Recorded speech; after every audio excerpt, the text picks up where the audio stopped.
I already know what some of you are going to say. Tyler Lockett has been an absolute stud the last 4 seasons. He's been an overachiever, criminally underrated, 4+ seasons of 1,000 yards, almost double-digit touchdowns a lot of those seasons.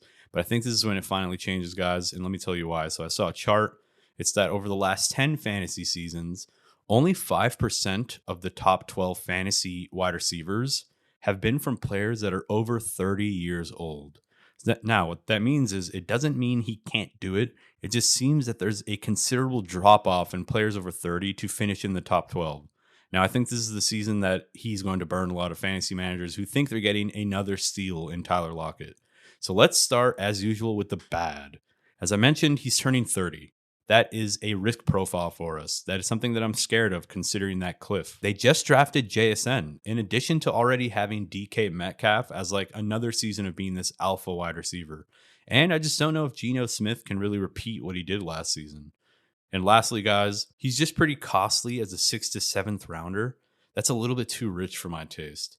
But of course, there are some pros. 4 straight seasons of 1,000 yards. He's very productive. He's always a fantasy producer.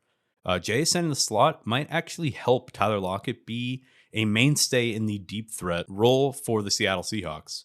And I think the Seattle offense might actually be like a top 3rd overall offense, assuming Geno can really just be decent. He doesn't even have to be that great. He doesn't have to be a top 5 quarterback. They just have so much talent on offense. I think Geno just has to be okay, and Seattle will be good. And lastly, guys, according to PFF, Tyler Lockett actually had the highest open target rate in the league last season at 67.5%. So scenarios in which I would draft him, if I need some boomer bust and he happens to fall past like the 8th round, then I'd take Tyler Lockett as like a wide receiver 3 type guy. I definitely wouldn't draft him if I already have a lot of like older players. Maybe I drafted Devontae Adams, maybe Tyreek Hill. I would then stay away. So my final verdict, guys, I would avoid him in most cases. It's just not worth it to bite on someone like Tyler Lockett. I would rather jump off the ship a year early than wait a year long and get somebody unproductive. I hope you guys liked the video. I hope it helps. If it did help you, why don't you give me a subscribe, a like, and catch you guys in the next video.